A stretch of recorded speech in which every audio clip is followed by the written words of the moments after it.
Bonsoir à tous. Lors de la dernière leçon, nous avons examiné les conditions du remplacement des populations archaïques locales, essentiellement les Néandertaliens, un petit peu évoqué le cas des Denisoviens, par des hommes modernes. Et donc l'objet du cours d'aujourd'hui et des cours qui vont suivre, ça va être d'examiner ce qui se passe avec ces populations modernes dans trois zones géographiques qui sont l'Europe d'une part, l'Australie et puis ensuite les Amériques. Et avec les Amériques, la question des Amériques se pose la question des zones froides, des zones arctiques, puisque l'homme a dû monter assez haut en latitude pour pénétrer en Amérique du Nord. Je vous rappelle que ce remplacement des Néandertaliens par les hommes modernes en Europe, il se déroule essentiellement dans une période, disons, entre 50 000 et 40 000, au milieu du stade isotopique 3, qui est un stade isotopique un peu plus clément que le stade 4 et le stade 2 qui va suivre, un peu plus clément, mais quand même nettement plus froid que le climat actuel. C'est une période, encore une fois, de grande instabilité.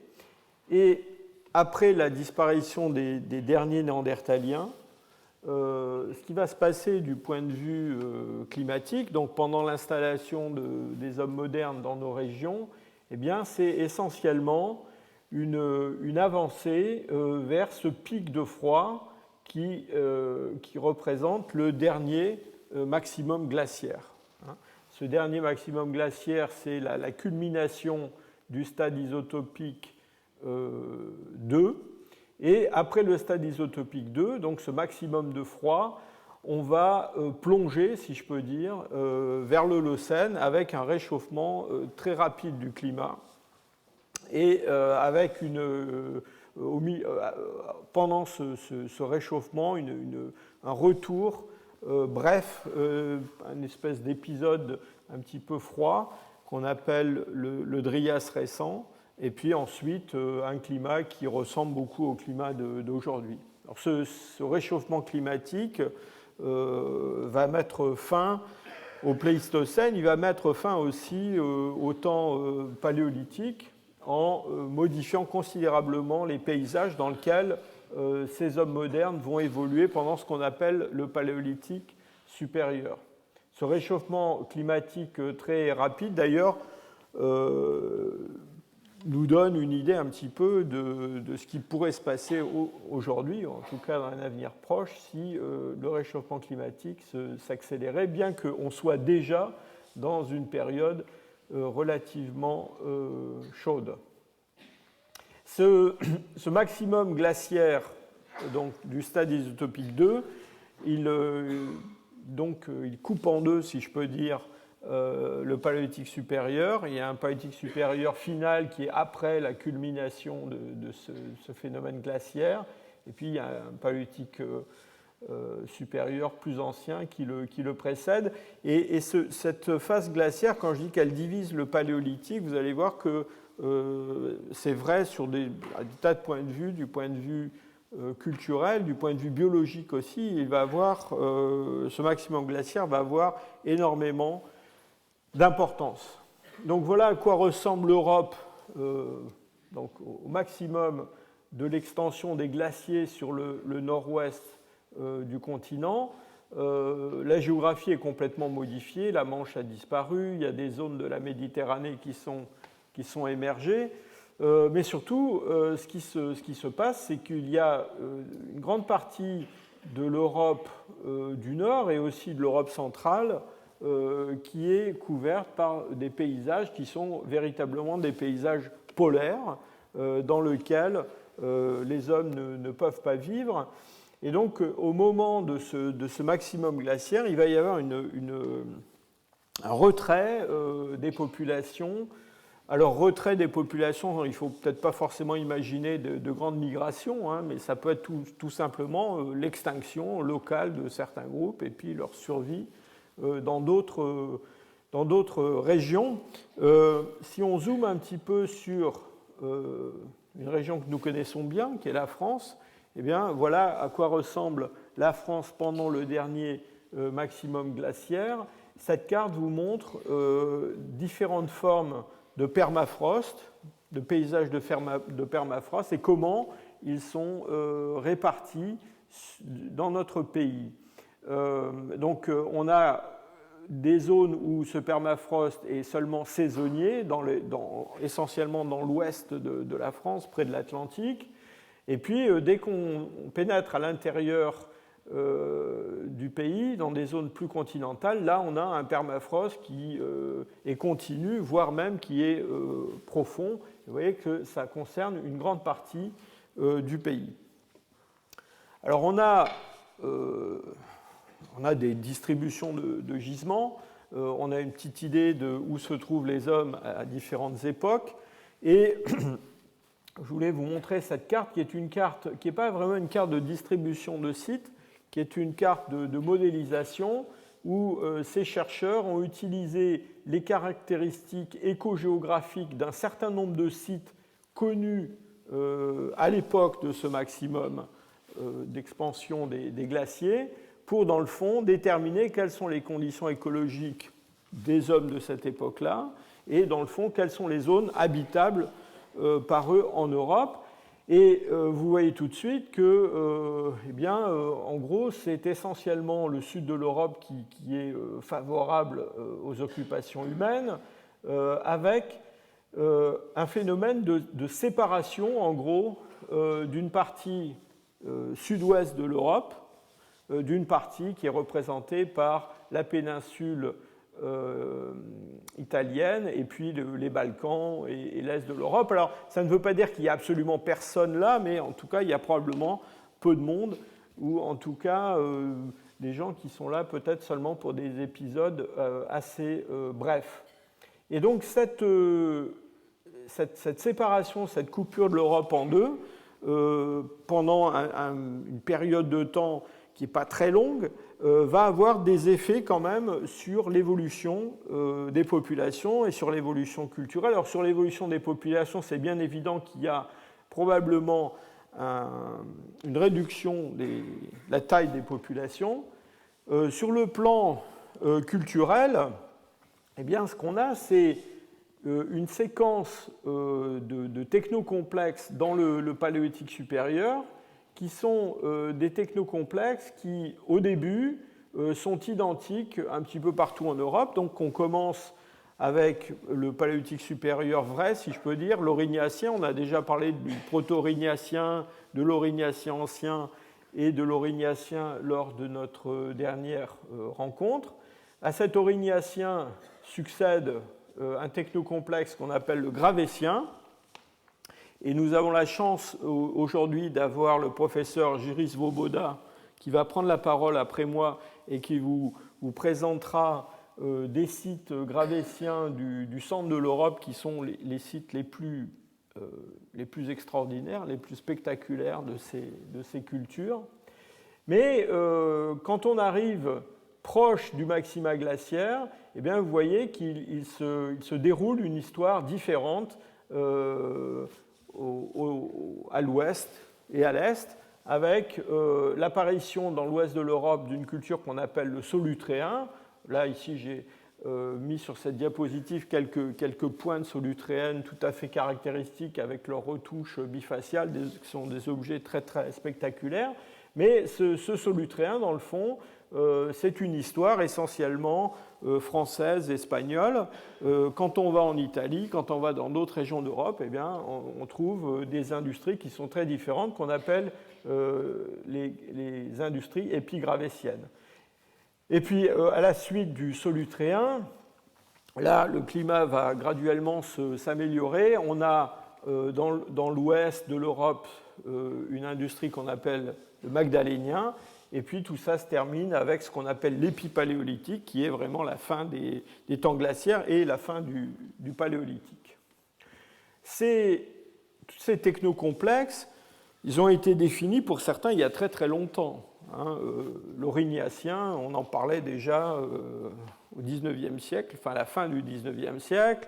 Donc en gros, ces chronologies sont des chronologies d'industrie lithique, de technocomplexes, qui ont été d'abord élaborées par Gabriel de Mortillet, par Henri Breuil, et puis qui ont été peaufinées au cours du temps. Mais en gros, ce cadre culturel, on le connaît depuis assez longtemps. Alors, le tableau qui est ici, c'est un tableau extrêmement simplifié. Tous ces technocomplexes, on les divise en tout un tas de stades, de zones, de périodes de transition. Ce n'est pas l'objectif du cours de vous en parler. En fait, en préparant cette conférence, j'ai réalisé que le paléolithique supérieur, à lui tout seul, pourrait faire l'objet d'un cycle d'une année de cours, parce qu'il y a énormément de choses à dire, à la fois sur toutes ces industries et sur les hommes qui les ont fabriquées. Ces technocomplexes, ils sont essentiellement définis au départ sur des caractères qui sont les caractères des industries lithiques. Au XIXe siècle, même longtemps pendant le XXe, dans le fond, on a utilisé ce qu'on appelait des fossiles directeurs, c'est-à-dire des objets typiques de chaque époque, comme par exemple les feuilles de laurier pour le solutréen, ou la pointe de la gravette pour le gravétien, etc., etc. Alors bon, les définitions de ces technocomplexes sont un petit peu plus élaborées aujourd'hui. Quand même, longtemps, on a gardé l'idée que ces technocomplexes représentaient des populations, des espèces d'entités ethno-linguistiques qui s'étaient succédées les unes aux autres, qui s'étaient parfois remplacées. Pourquoi ? Bien parce que souvent, ces technocomplexes sont relativement bien définis à la fois dans le temps et dans l'espace. On peut tracer des espèces de frontières de ce qui a l'air d'être des groupes humains. Vous verrez que c'est une notion qui a été quand même relativement remise en cause. D'abord parce que sur le plan de la définition de ces technocomplexes, encore une fois, qui a été fondée au départ essentiellement sur de l'industrie lithique, un petit peu sur de l'industrie osseuse, mais on s'est rendu compte qu'il y avait d'autres aspects culturels, parfois, qui ne collaient pas très très bien avec ces découpages. Par exemple, si on regarde non pas les productions matérielles d'outils et d'armes, mais si on regarde la production d'œuvres d'art, eh bien, les choses sont beaucoup moins claires. On a une espèce d'ensemble aurignaco-gravétien, et puis après on a un ensemble qui est plutôt solutréen-magdalénien. Donc les frontières ne sont pas tout à fait les mêmes. Et puis quand on va regarder les hommes, et surtout quand on va regarder les données génétiques que l'on a maintenant sur les groupes qui ont fabriqué aurignaciens, gravétiens, magdaléniens, etc., vous allez voir qu'en fait, en tout cas à l'échelle de l'Europe, à partir d'un certain moment, on a une espèce de continuité d'un certain nombre de groupes. Donc c'est probablement les mêmes populations qui sont passées à travers des espèces de modes différents en termes de production lithique. Je ne vais pas vous faire un cours sur la technologie lithique du paléolithique supérieur, mais vous vous souvenez que quand on a parlé du paléolithique supérieur initial, je vous ai expliqué que dans le fond, une des caractéristiques du paléolithique supérieur, c'était la production de lames à partir de nucléus qui avaient une forme bien particulière. C'est une gestion volumétrique des nucléus. Et tout au long du paléolithique supérieur, on va trouver des variations de ces techniques pour la production de lames qui sont utilisées soit telles quelles, soit qui sont retouchées pour fabriquer des outils comme des grattoirs, des burins, toutes sortes de choses. Parfois, elles sont tronçonnées pour être utilisées par segments. Parallèlement à cette production de lames, on a aussi une production de lamelles.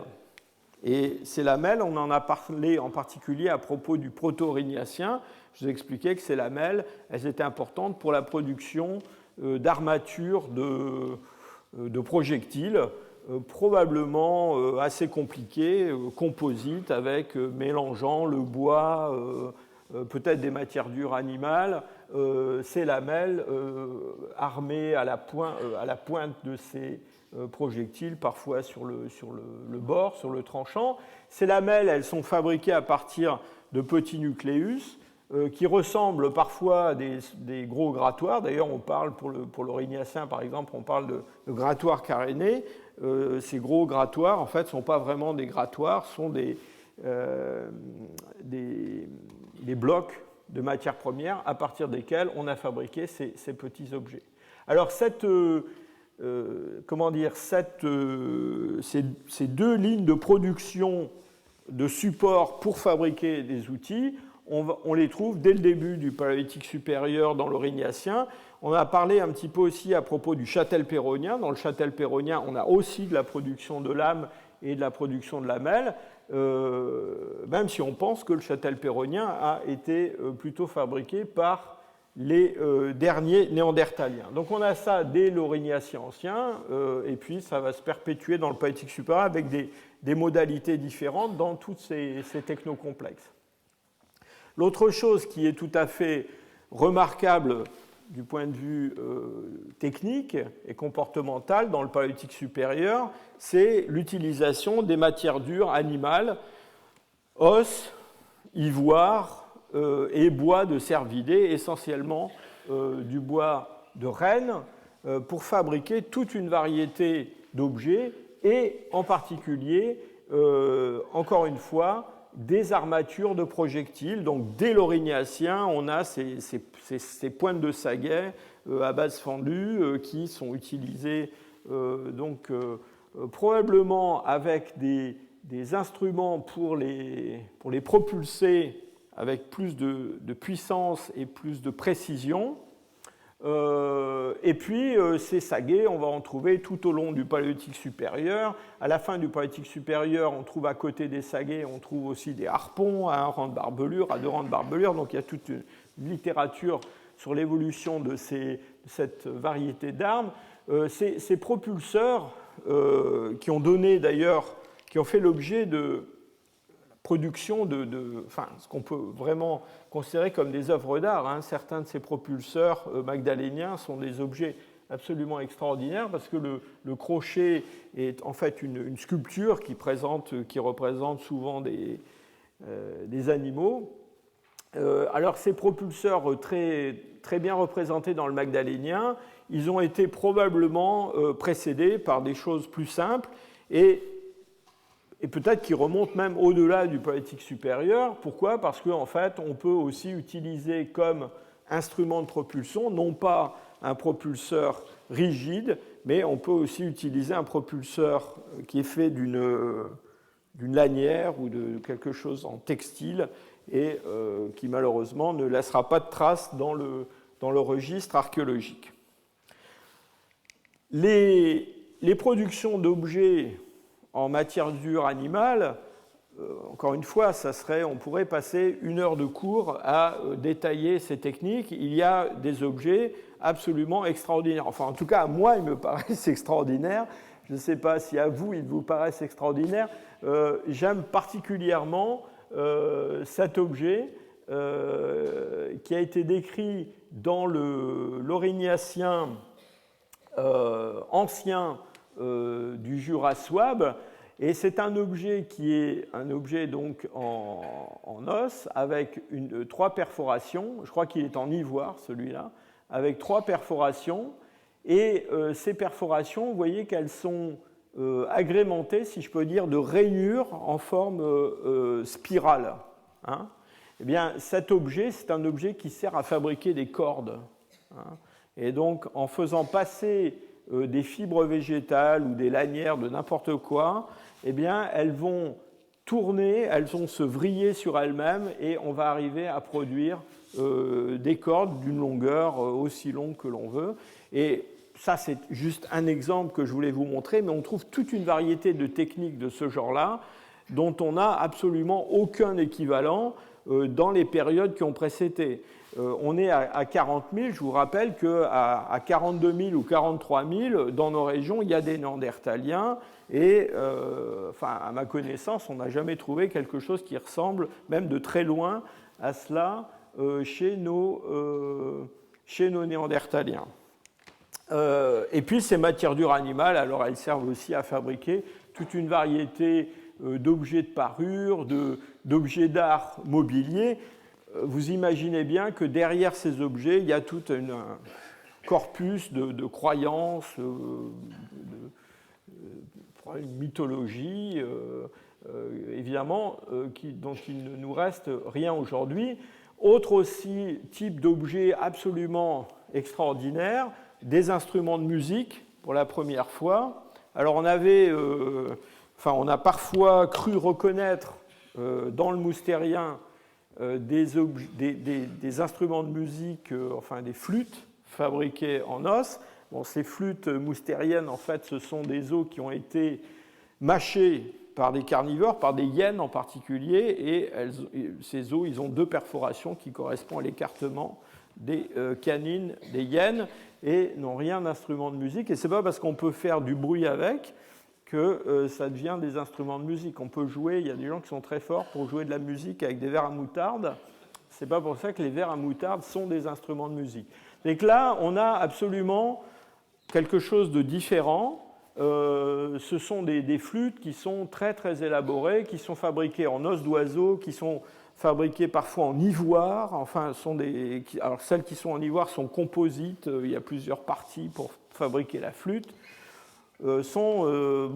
Ces objets nous évoquent un monde d'une complexité absolument sans comparaison avec ce qui a précédé quelques millénaires auparavant. Et puis évidemment, vous avez tous entendu parler de ça, il y a un art rupestre qui est extrêmement riche en Eurasie et qui lui aussi semble commencer très tôt.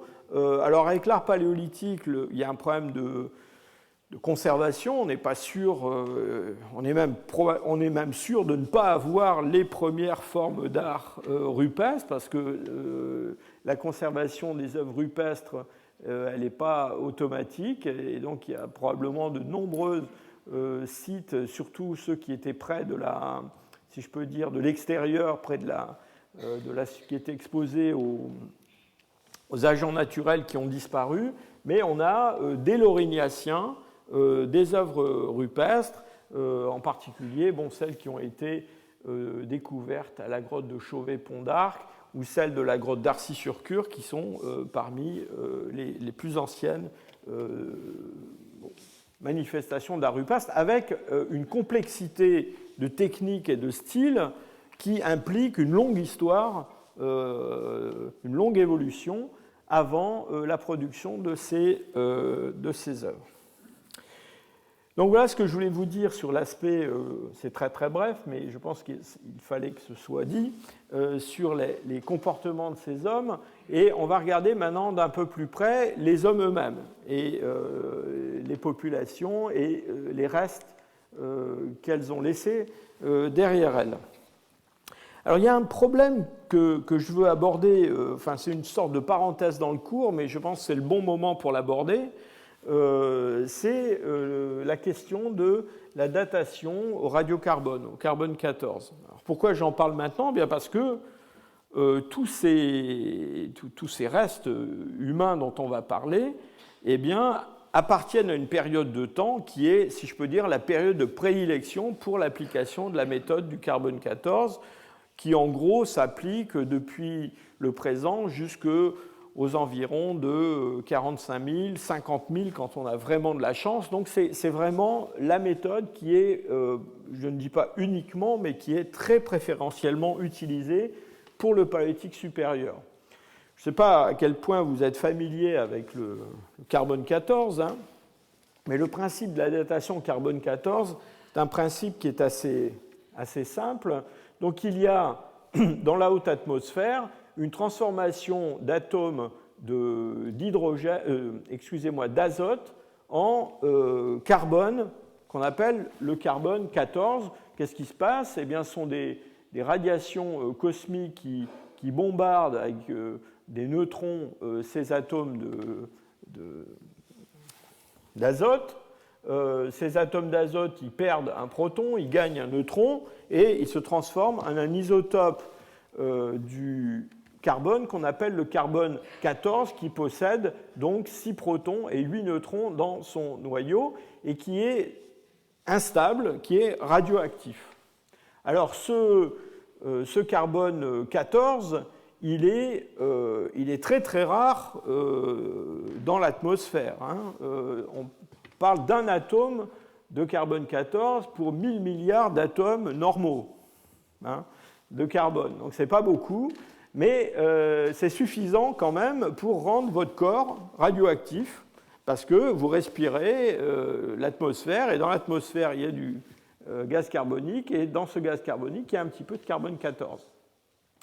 Donc tous les êtres vivants fixent du carbone 14 tout au long de leur vie, et ils ont donc une composition interne, si je peux dire, de carbone qui correspond à la composition de l'atmosphère qui les entoure. Et cela, ça s'arrête quand ils meurent.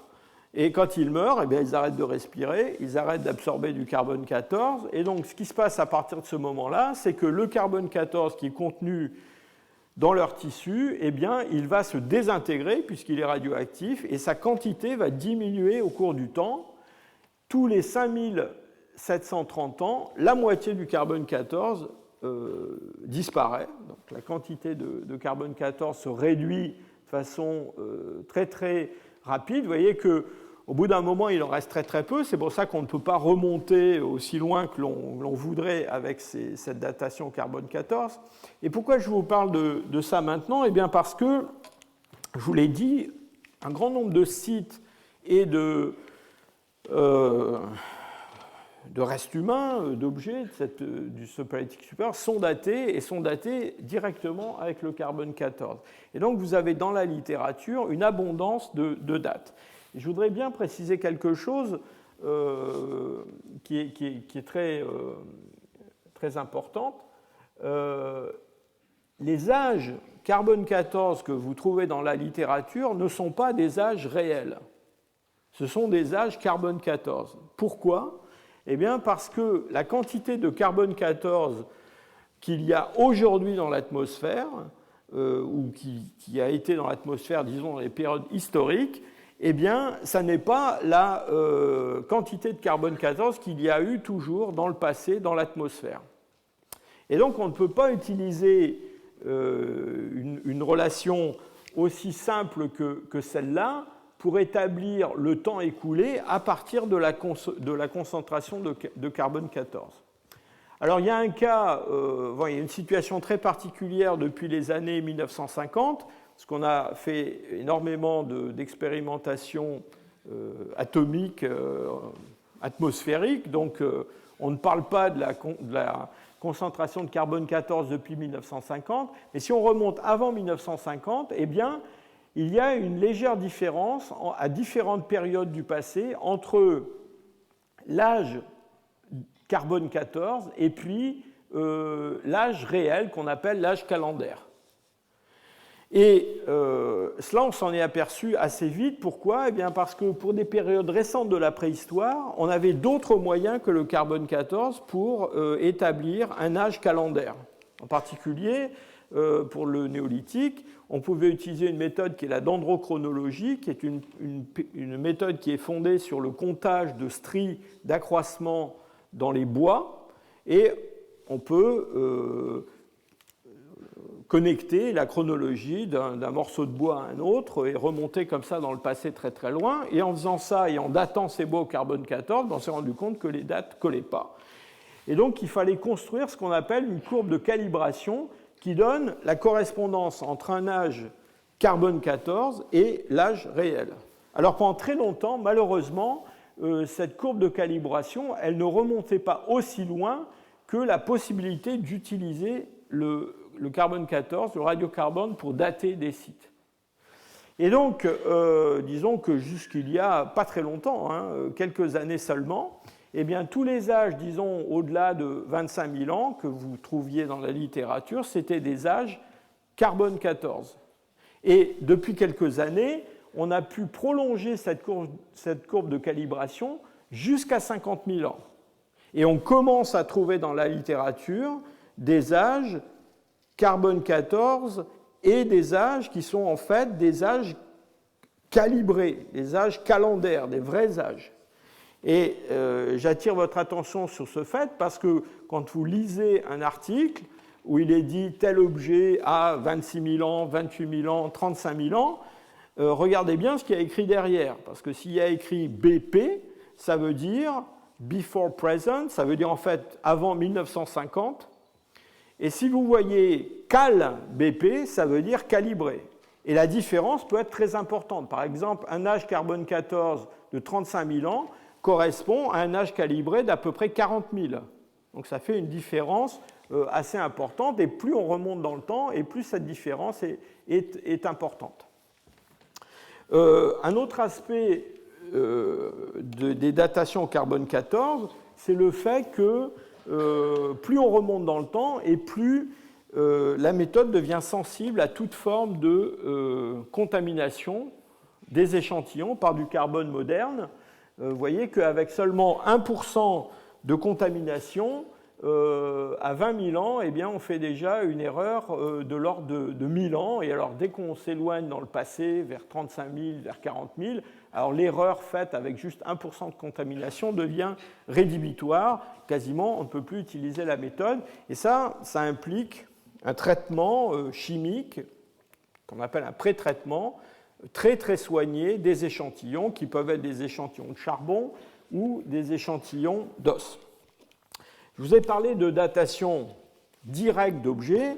Ces datations directes, elles sont devenues possibles essentiellement avec le développement de la spectrométrie de masse par accélération, qui permet vraiment de compter les atomes et d'avoir une assez grande précision dans l'établissement d'un âge radiocarbone, même avec des échantillons très petits. Alors quand on dit très petit, en fait, ça veut dire assez petit, ça ne veut pas dire très très petit.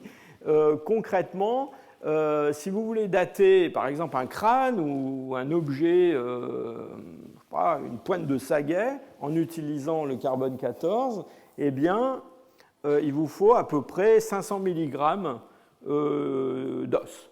Alors, quand on dit 500 mg à un conservateur de musée, il dit 500 mg, c'est des milligrammes. 500 mg, ça fait, sur un crâne, ça fait un morceau comme ça.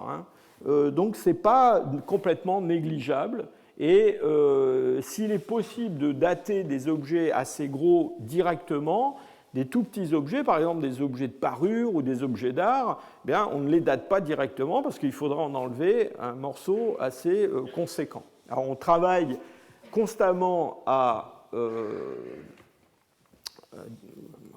perfectionner ces méthodes. Et, en particulier dans mon laboratoire, en ce moment, on travaille sur une technique qui permettrait de réduire énormément la taille des échantillons. Mais enfin, pour l'instant, on n'en est pas encore là. Alors, quel a été l'effet de ces développements techniques sur l'étude des hommes du Paléolithique supérieur? Eh bien, on a pu dater directement des restes humains, parfois qui avaient été découverts il y a très longtemps, qui avaient été découverts au siècle dernier ou au début du XXe siècle. Et l'effet de ces datations directes, si je peux dire, a été assez dramatique, en fait, assez catastrophique, parce que dans le fond, on s'est rendu compte que tout un tas de fossiles que l'on considérait depuis très longtemps comme des fossiles du Paléolithique supérieur, ou du début du Paléolithique supérieur, ou du début de l'Aurignacien, ou Dieu sait quoi, eh bien, en fait, ne l'étaient pas du tout. Et on s'est rendu compte comme ça que beaucoup de fossiles humains qui avaient été attribués au Paléolithique supérieur étaient en fait des restes humains qui étaient intrusifs dans les niveaux, soit parce que des hommes au néolithique, au mésolithique, avaient été faire une sépulture dans un gisement archéologique, ou parce que les techniques de fouille, à une certaine époque, étaient un peu trop rapides pour détecter ces intrusions. Et donc, je vous ai listé ici quelques exemples, mais il y en a bien plus que ça. Donc des fossiles qui, quand j'étais étudiant, ça ne remonte pas à la nuit des temps, hein, étaient considérés comme des fossiles aurignaciens, eh bien, on sait maintenant qu'ils sont néolithiques. Hein. Donc, c'est vrai pour, en particulier, ce fossile de Stetten en Allemagne, qui a très très longtemps passé pour un aurignacien. Et puis, vous voyez, je vous en ai listé quelques autres là. Combe-Capelle, c'était un fossile qu'on croyait être châtel-péronnien, et qui, en fait, est mésolithique, et il y en a toute une série d'autres. Alors, parfois, encore une fois, ça aboutit à des remises en cause assez dramatiques. Hein. Je vous montre un exemple très récent. C'est une étude que nous avons publiée il y a seulement quelques mois, quelques semaines. Il s'agit d'une mandibule découverte dans le nord de l'Italie, en Vénétie, qui a été présentée dans la littérature comme une mandibule d'hybride de néandertalien et d'homme moderne. Vous voyez, c'était très vieux. Hein. En redatant ce matériel, on s'est rendu compte qu'il avait un âge autour de 6300 ou 6400 ans. Donc on est très très loin de l'hybridation avec les derniers néandertaliens. Dans d'autres circonstances, les changements d'âge n'ont pas été très spectaculaires, mais ils sont quand même importants. Et je ne peux pas résister à l'envie de vous montrer quand même l'homme de Cro-Magnon. Donc cet homme de Cro-Magnon, en fait, il y en a plusieurs. Ça, c'est Cro-Magnon 1. Mais Cro-Magnon, c'est un site qui se trouve près des Aisies, dans le sud-ouest de la France. Et on a découvert en 1868 une série de restes humains donc, qui ont donné leur nom à cette forme, homme de Cro-Magnon, que l'on a longtemps présenté comme aurignacien. Donc l'idée, c'était que l'homme de Cro-Magnon, bien, c'était l'homme qui était venu remplacer l'homme de Néandertal.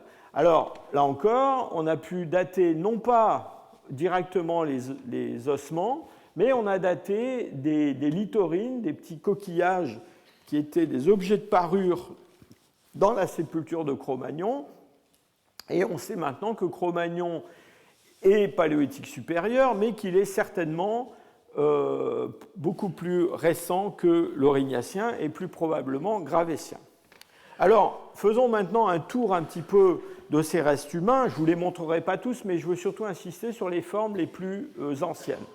Donc, avant l'aurignacien, vous vous souvenez qu'on a au Proche-Orient et puis en Europe centrale, on a des assemblages que l'on considère comme du paléolithique supérieur initial, quelque chose qui serait une sorte de première vague d'hommes modernes dans nos régions.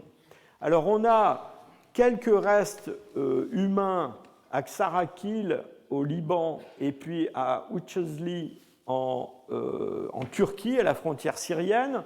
Dans les deux cas, c'est très très fragmentaire.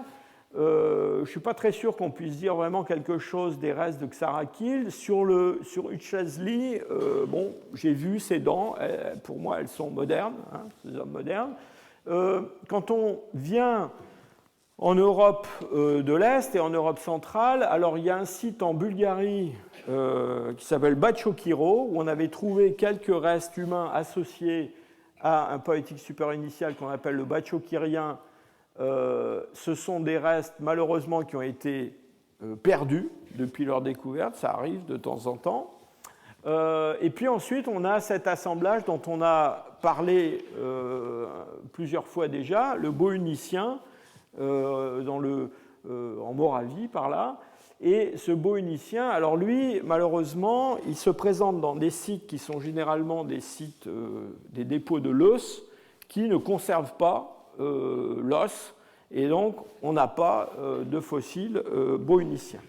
Alors en fait, le seul fossile relativement complet et bien étudié qu'on peut peut-être associé à ce paléolithique supérieur initial, eh bien, c'est ce fémur d'Oustichim, en Sibérie occidentale. Alors pourquoi je dis peut-être ? Parce qu'il est quand même très très loin de l'Europe, même si c'est l'ouest de l'Eurasie ou le centre de l'Eurasie. Et puis surtout, il a été trouvé hors contexte archéologique. On l'a ramassé au bord d'une rivière. Mais il est directement daté à 45 000 ans. Donc, au point de vue âge, il est dans la bonne fenêtre de temps pour ce paléolithique supérieur initial. Et c'est, pour cette partie de l'Eurasie, le fossile le plus ancien que l'on connaisse et qui est morphologiquement moderne et génétiquement moderne. On a un génome très complet, très bien étudié de ce fossile de Oust-Ishim en Sibérie. Ce qui est intéressant, c'est qu'en utilisant une méthode statistique qu'on appelle les statistiques D, eh bien, on peut mesurer la proximité de ce fossile d'Oust-Ishim avec des populations actuelles. Et en particulier, on a regardé s'il était plus apparenté aux Européens actuels ou aux Asiatiques actuels. Alors, je ne veux pas rentrer trop dans le détail de cette étude, mais on s'est vite rendu compte que la comparaison avec des populations actuelles était un peu trompeuse. Pourquoi ? Eh bien parce que depuis le néolithique, il s'est passé beaucoup de choses. Il y a beaucoup de populations qui sont déplacées d'un coin à l'autre de l'Eurasie. En particulier en Europe, on sait qu'il y a des populations qui n'ont rien à voir avec les populations modernes originelles de l'Europe qui sont venues en Europe au moment du néolithique. Et plutôt que de comparer Oust-Ishim avec des populations actuelles, on peut le comparer avec des populations d'hommes modernes anciennes, mésolithiques ou du paléolithique supérieur. Et si on compare Oust-Ishim à un mésolithique de l'ouest de l'Europe et puis un homme du paléolithique supérieur moderne de Sibérie, eh bien, on voit que cet Oust-Ishim, il tombe exactement sur cette ligne qui représente le zéro, c'est-à-dire qu'il est aussi éloigné de l'un que de l'autre.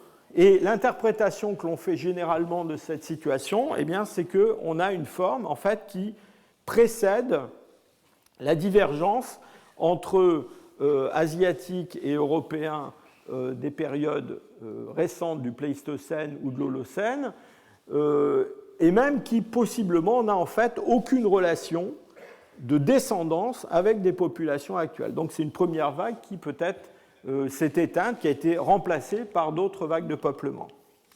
Alors quand on avance dans le temps avec l'Aurignacien, je vous ai déjà parlé donc du proto-Aurignacien. Ce proto-Aurignacien, on l'enracine, de nombreux auteurs l'enracinent au Levant dans quelque chose qu'on appelle l'Armarien ancien. Alors là encore, on a des restes humains, mais qui ne sont pas toujours là où on aimerait qu'ils soient. Donc on a à Ksarakil, au Liban, cet homme qu'on a appelé Egbert, qui a été trouvé dans un gisement armarien, enfin dans des niveaux armariens anciens. Je vous ai mis cette page de journal du Milwaukee Green Sheet. Alors, c'est pas ça, Egbert. Egbert est là. Egbert est là au moment de sa découverte. Donc, c'est une découverte qui a fait du bruit. Vous voyez, elle est en première page avec toutes sortes de choses intéressantes. Mais malheureusement, il a été perdu, Egbert, et on ne l'a plus. Mais enfin, on a des moulages et c'est un homme moderne.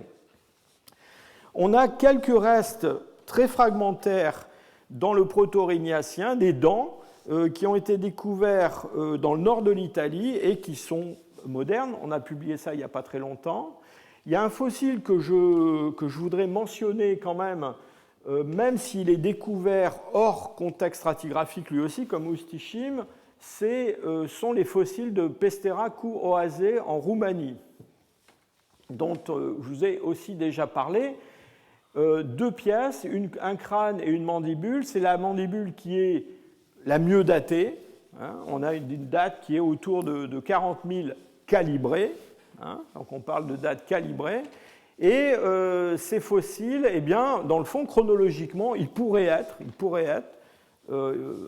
appartenir à cette vague proto-aurignatienne ou quelque chose comme ça, peut-être un aurignacien très ancien.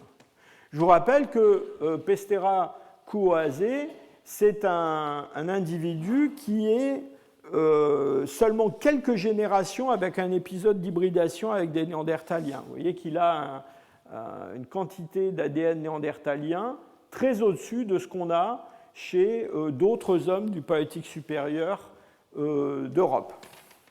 Alors on a, au moment de sa découverte, c'est bien avant qu'on en fasse l'étude paléogénétique, on a beaucoup discuté sur les caractères de ce fossile, puisqu'on a pensé qu'il pouvait avoir des caractères d'hybride, en particulier, vous voyez, il a un frontal un petit peu aplati, fuyant, donc on a dit, voilà, c'est un caractère néandertalien. Sur la mandibule aussi, on a reconnu des caractères dentaires et des caractères morphologiques que mon collègue Eric Trinkhaus a identifiés comme probablement d'origine néandertalienne.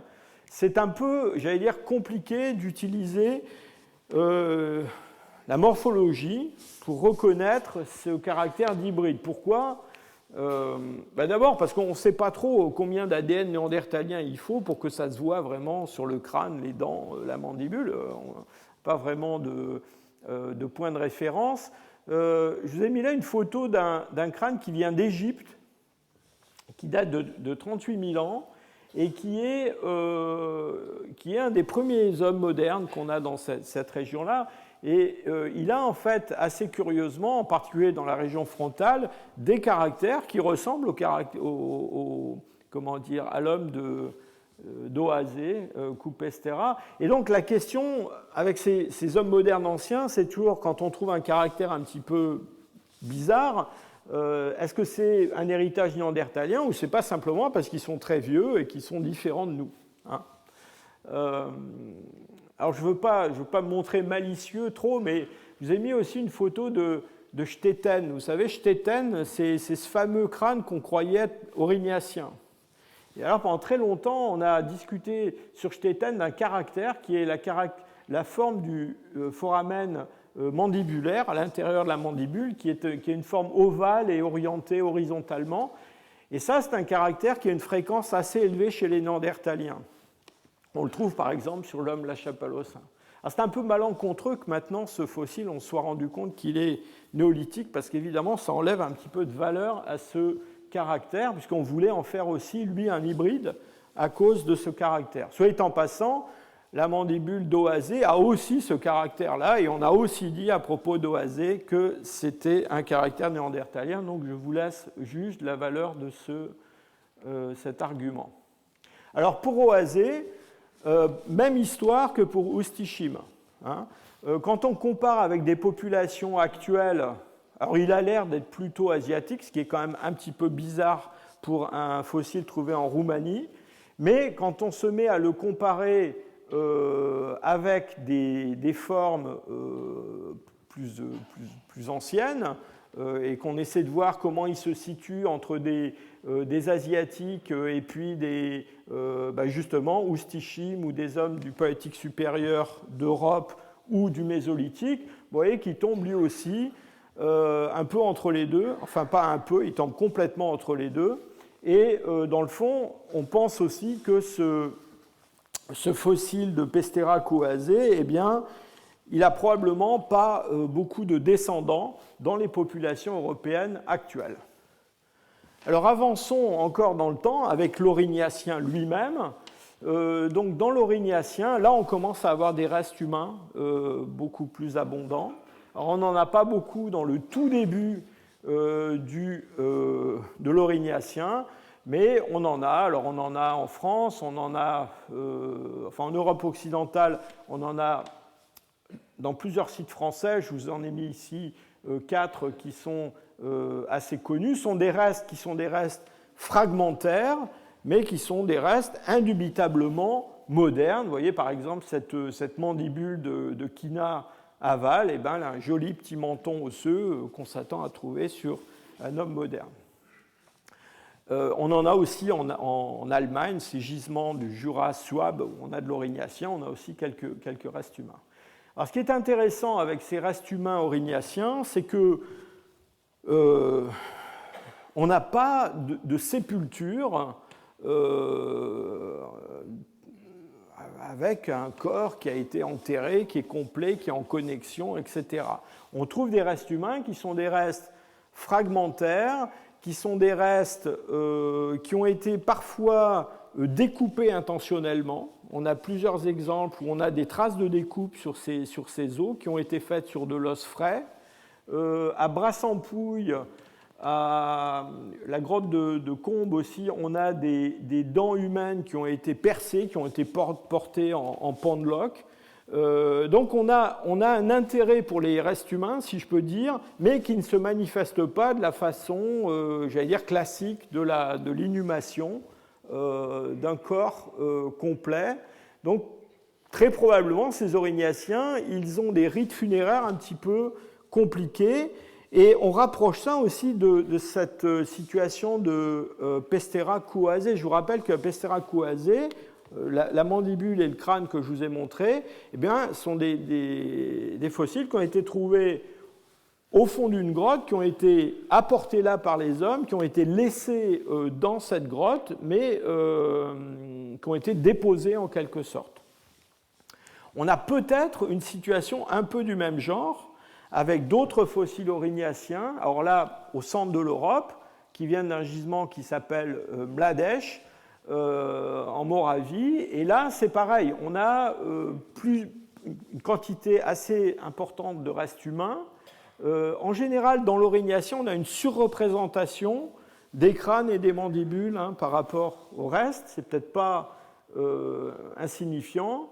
Donc ces restes de Mladèche, ils ont été découverts dans un karst associé à des pointes aurignaciennes. On les a datés directement, donc là on est vers 36 000 à peu près en calibré.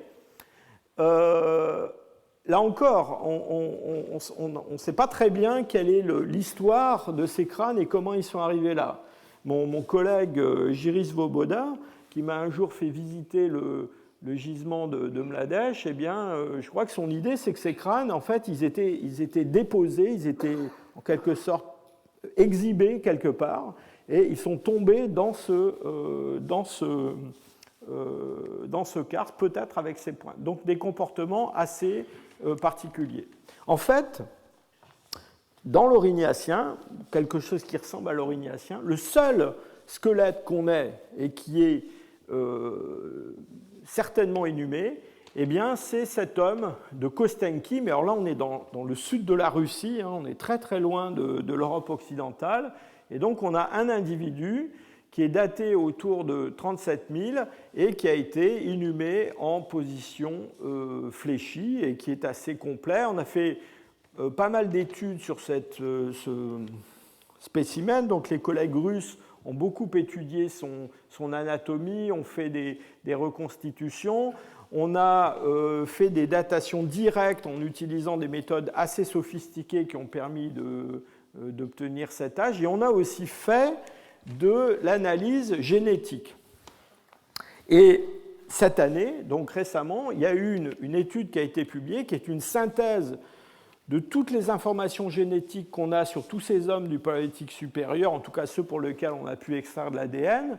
Et ce qui est intéressant dans cette étude, eh bien, c'est que vous avez ici Oustichim, donc là c'est une arborescence qui vous montre un petit peu comment tous ces hommes s'apparient les uns aux autres. Donc plus ils sont situés vers le bas, plus ils sont récents, plus ils sont situés vers le haut, plus ils sont anciens. Et donc vous voyez qu'il y a, bon ça c'est une branche africaine qui est un extra-groupe. Donc ce groupe eurasien, eh bien vous avez Oustichim qui est complètement à part et qui est sans relation avec toutes ces populations-là qui sont des populations européennes. Donc ça confirme ce que je vous ai dit tout à l'heure. Donc ça c'est vrai pour Oustichim, c'est vrai aussi pour Pestera couasé. Avec Kostenki 14, c'est plus vrai. C'est-à-dire que Kostenki 14 appartient à un cluster, à un groupe humain qui appartient à cette espèce de faisceau de lignée qui est le peuplement européen. Et disons entre 37 000 et 14 000, c'est-à-dire disons quelque part dans l'Aurignacien relativement ancien, et puis l'après-dernier grande glaciation, eh bien, on a tout un tas de groupes humains en Europe qui sont liés les uns aux autres. Et d'ailleurs, on a des choses très intéressantes. On a des groupes qui sont connus avant le dernier maximum glaciaire, qui sont connus dans le nord de l'Europe, comme Goyet ici, et qu'on va retrouver au moment du maxima glaciaire dans le sud de l'Europe et qui vont ensuite participer au repeuplement, si je peux dire, de l'Europe post-dernier maximum glaciaire.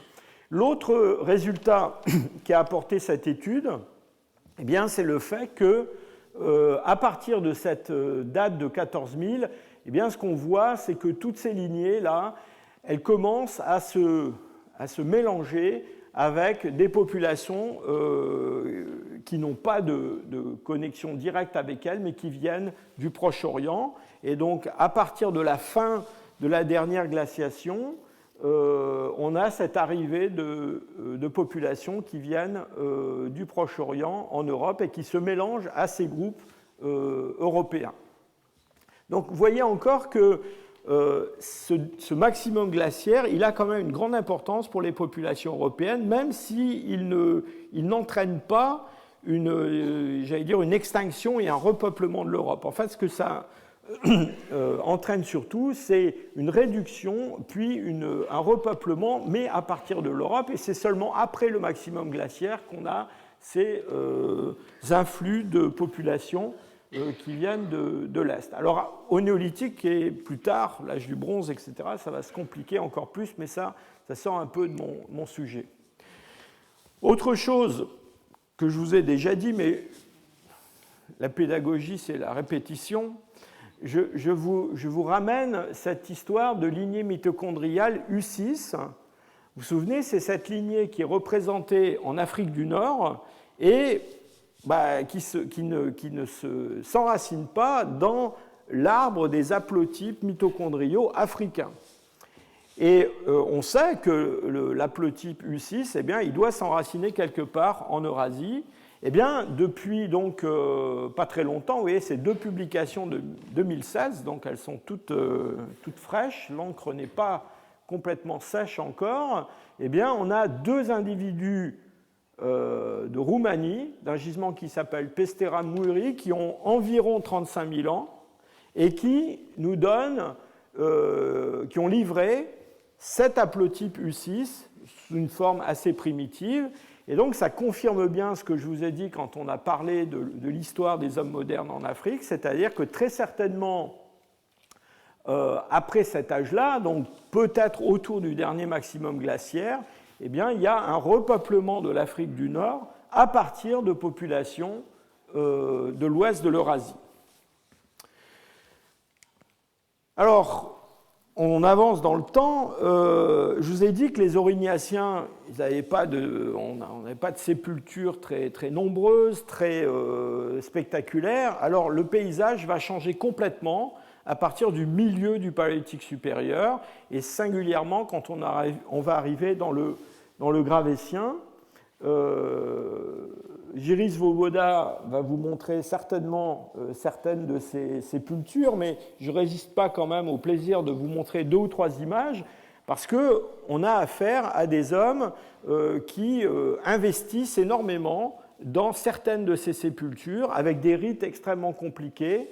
On a du mal à imaginer d'ailleurs que ces sociétés de chasseurs-cueilleurs ne soient pas des sociétés où il y a une certaine hiérarchie sociale, parce que le matériel qui est inhumé avec ces individus représente un investissement absolument extraordinaire en travail. Il y a des objets de parure, des perles, des choses comme ça qui demandent des centaines d'heures de travail pour leur fabrication.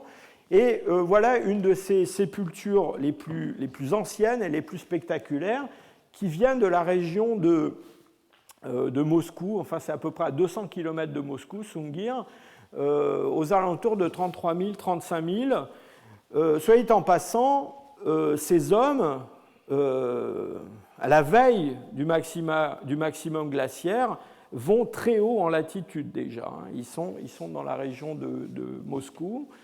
Alors on va trouver dans le Gravétien, dans l'épigravétien, tout un tas de sépultures. On en connaît en France, on en connaît en Italie, on en connaît en Moravie, on en connaît dans toutes sortes de régions d'Europe. Ce sont des sépultures complexes où il y a des dépôts d'offrandes, des dépôts d'objets. Les corps sont inhumés, couverts d'objets de parure, souvent avec des vêtements, avec parfois de l'ocre, peut-être des masques en ocre rouge. On a aussi des sépultures complexes. Alors cette sépulture triple est très très connue. Elle vient d'un site qui s'appelle Dolní Věstonice, dont on va sûrement parler énormément dans l'heure qui suit.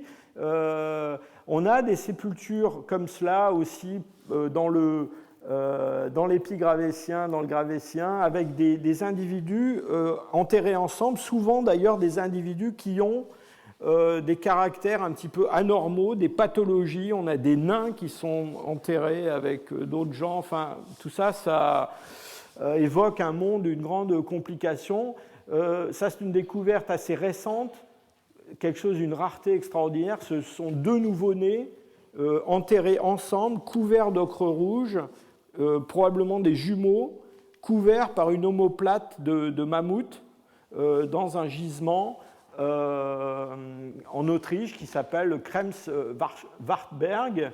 Et tout ça date, disons, autour de 30 000 ans en âge calibré. Donc c'est 27 000 en carbone 14, 30 000 en calibré. Je fais exprès de vous rabâcher ça parce que quand on lit rapidement un article, on ne fait pas attention et souvent on s'en mêle les crayons dans la chronologie.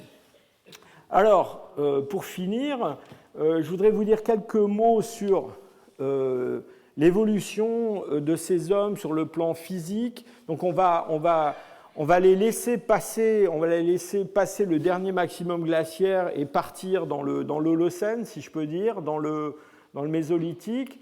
Donc à la fin des temps glaciaires, comme je vous l'ai dit au début de mon exposé, on a un changement d'environnement qui est absolument dramatique. Les sociétés du Paléolithique supérieur européen sont, j'allais dire, désintégrées. Enfin, disons que leurs traditions vont être profondément remaniées. On voit disparaître l'art rupestre, l'art mobilier figuratif existe encore pendant un petit peu. Il va être très rapidement remplacé par des motifs géométriques. Les hommes s'adaptent à des nouveaux gibiers, à un milieu forestier, etc. Revenons un instant dans le Paléolithique supérieur. Il y a deux caractères qu'on voit changer pendant le Paléolithique supérieur et sont des caractères qui sont liés à l'environnement.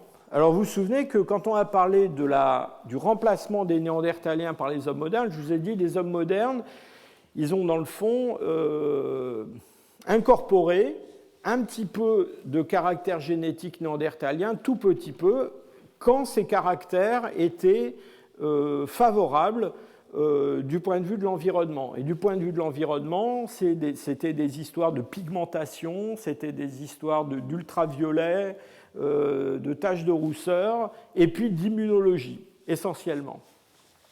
Alors on a, quand on regarde les hommes actuels, un changement qui est très spectaculaire du point de vue du phénotype, qui est un changement de proportion corporelle en relation avec le climat.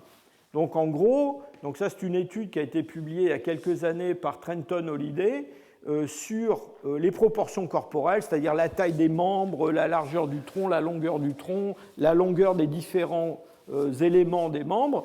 En gros, l'histoire, c'est quoi? C'est que le long de cette première coordonnée principale, eh bien, on passe depuis l'Afrique de l'Est, l'Afrique de l'Ouest, des gens qui ont des proportions très longilignes, des membres longs, des troncs étroits qui sont assez grands, vers des proportions qui sont de plus en plus massives, des membres plus courts. Quand on monte en latitude, Alors, je ne sais pas trop pourquoi les Français sont ici, mais enfin, disons, les Norvégiens sont là, les Anglais, etc. Donc, en gros, disons, à l'échelle planétaire, on a ce changement. Et quand, je vous ai montré ça déjà, quand on place un néandertalien là-dessus, eh bien, voilà, il a des proportions qu'on dit hyperarctiques, c'est-à-dire il est adapté à un climat froid. Alors, quand on met nos hommes du Paléolithique supérieur européen, et en particulier ceux du Gravétien, eh bien, ils tombent ici. Et c'est-à-dire qu'ils tombent près des... ça, c'est des Soudanais. Hein. Et donc ça, c'est un des arguments qui, dans les années 80, avait déjà été un argument pour soutenir l'idée que ces hommes du Paléolithique supérieur d'Europe, même du milieu du Paléolithique supérieur, eh bien, ils venaient de zones tropicales et ils avaient des proportions d'Africains actuels. Alors c'est très intéressant parce qu'on voit au cours du Paléolithique supérieur, on voit changer ces proportions corporelles, mais elles changent très lentement et elles changent de façon un petit peu, j'allais dire, désordonnée. C'est-à-dire qu'en fait, entre le début du Paléolithique supérieur et, disons, le magdalénien et le mésolithique, eh bien, ce qu'on voit, c'est surtout changer la longueur des membres, mais ces membres gardent des proportions, ce qu'on appelle l'indice brachial et l'indice crural, c'est-à-dire le rapport entre bras et avant-bras ou jambes et cuisses, qui sont de type tropical. Et puis c'est seulement plus tard qu'ils vont avoir les proportions corporelles qu'on a chez des Européens actuels. Et puis, dernier caractère que je voulais évoquer, qui est assez intéressant, c'est la couleur de la peau. Alors, bon, les Européens actuels ont la peau claire et on connaît assez bien le déterminisme génétique de cette couleur de peau. Il y a essentiellement 3 gènes qui sont impliqués là-dedans. Et maintenant qu'on est capable d'extraire de l'ADN fossile d'hommes du Paléolithique supérieur ou d'hommes même du Mésolithique, eh bien, on a été regarder ces 3 gènes qui donnent la couleur de peau blanche des Européens actuels. Et ça a été une grande surprise, mais chez des hommes qui sont des hommes du Mésolithique, c'est-à-dire du début de l'Holocène, c'est-à-dire d'après le maximum glaciaire, eh bien, on a pu, dans 2 cas, étudier ces gènes, et sur un fossile qui est un fossile, enfin un homme qui date d'environ 7000 ans, qui est en Espagne, eh bien, on a trouvé que sur ces 3 gènes, eh bien, il a la version, si je peux dire, européenne enfin l'allèle européen seulement sur un de ces 3 gènes, et sur un autre spécimen, alors vous me direz c'est l'Espagne, c'est le sud, mais non, parce qu'on en a un autre qui est au Luxembourg, dans un gisement qui s'appelle Lochbourg, on l'a vu tout à l'heure sur un des arbres phylogénétiques, 8000 ans, et lui, il a sur les 3 gènes en question, pour aucun des 3 gènes, il n'a l'allèle européen. Et donc la reconstruction qu'on fait de ces hommes du Mésolithique, de Lochbourg ou de l'Abrania, eh bien, c'est des gens qui ont encore une couleur assez foncée. On pense d'ailleurs qu'ils ont les yeux clairs. On n'est pas très sûr que c'est les yeux bleus, mais enfin, ils ont les yeux clairs déjà. Alors, ces découvertes, elles ont été très discutées parce qu'on avait daté en gros l'apparition de ces mutations qui donnent la peau blanche autour de 15 000 ans, quelque chose comme ça, vers l'extrême fin du Pléistocène. Et donc ça montre simplement que même si ces mutations elles sont relativement anciennes, elles sont restées confinées assez longtemps, probablement dans certaines régions, dans certains groupes, avant de se répandre dans toutes les populations européennes. Et donc vous voyez que ce soit pour les proportions corporelles, ou que ce soit pour la couleur de la peau, ou que ce soit pour la couleur des yeux, etc., eh bien, il y a eu quand même une grande inertie de ces populations d'origine tropicale, d'origine africaine, qui sont venues vivre en Europe il y a 45-50 000 ans et qui ont mis quand même plusieurs dizaines de milliers d'années à devenir ce que les Européens actuels sont. Voilà, je vous remercie.